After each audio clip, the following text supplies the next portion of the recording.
Okay, my husband will not stop cheating. We've been married 8 years now with 2 kids, and he just won't stop cheating. He has cheated on more than 15 women since we got married. The last time we were physical with each other, our was with each, was our second born, which was 3 years ago.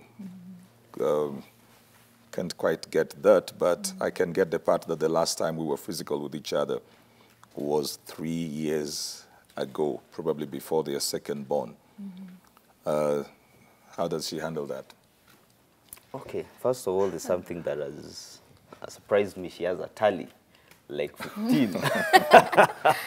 How did you even reach to this number? Like, was she physically counting? How does she know? How does she know? You get. So that one also begs. Is that difficult to know? No. Be nice to the woman. Really? So Like easy being to know.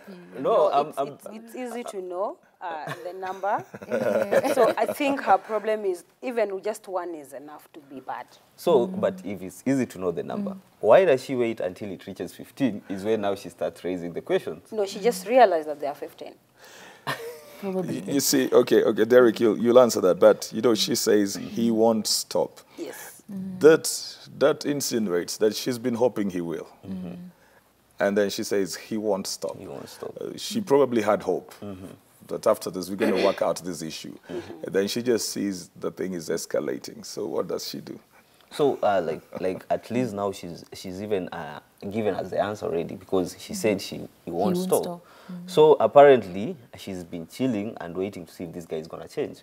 But now the answer is already there that this person cannot change. So the only thing is now for her to get away on how she can accept him with this kind of character. I think there are 3 pillars in this problem. Number 1, the guy is not changing. Number 2, the guy, they're not intimate. Number 3, the guy is actually not giving attention. I think the relationship is dead.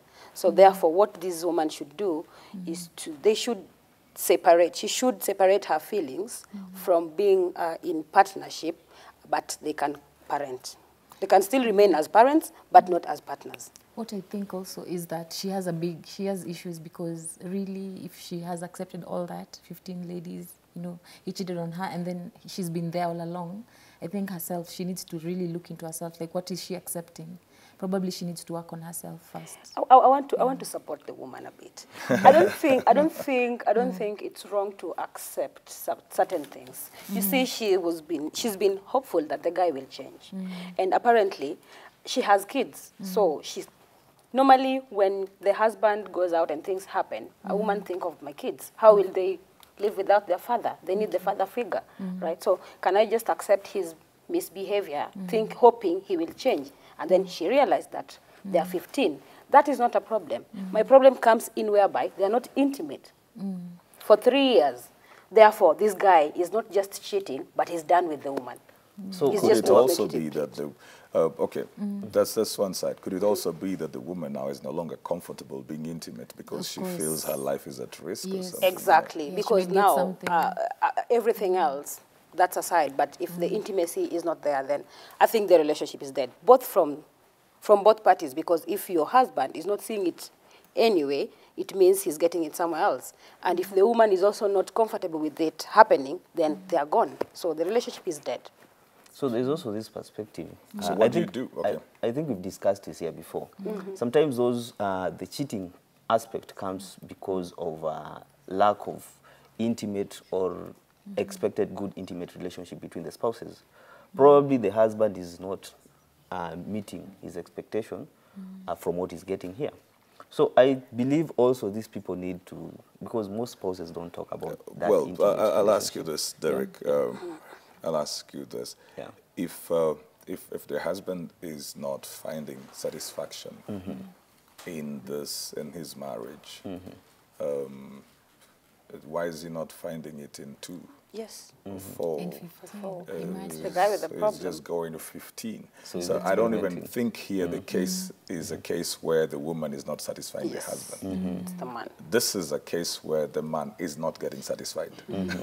Anyhow, probably because he has access, probably because he can. You know, sometimes people do things because they can, so probably that's because what I he think. can. He got away with it, so he thinks I can do it over and over again. And probably he does it on her face. That's why so she knows. The woman should Yeah. just work on her emotions, and they should be there as parents, but not as partners. Let her She should forget leave. about it. That's what I can say. Yeah. And I think that, you know, you've got to talk with your husband about the future of your relationship. Bring up this and then decide whether you want to, you know, they said the relationship is dead. Sebi said it's dead. So you've got to decide on whether you want to revive it or you want to bury it. A decision must be made on something that is dead, you know. So you've got to decide, are you going to resurrect it? Are you going to bury it? If you're going to resurrect it, then how are you going to handle it? How are you supposed to deal with that? What are the responsibilities on both of you into saving, with regards to saving that marriage if you want to save it? If not, then you've got also to make up your mind on whether you don't want to save it. But I am a believer. I'm a believer in change. Sure. I'm always a I see that. I'm a believer in living. I'm a believer in change. So I think that the issues need to be confronted. I would ask whether you have addressed all those issues with him, or you just assuming, or you just stumble into texts, or you're getting rumors from anywhere, whatever it is that is your source for the information that you have about the cheating ways of your husband.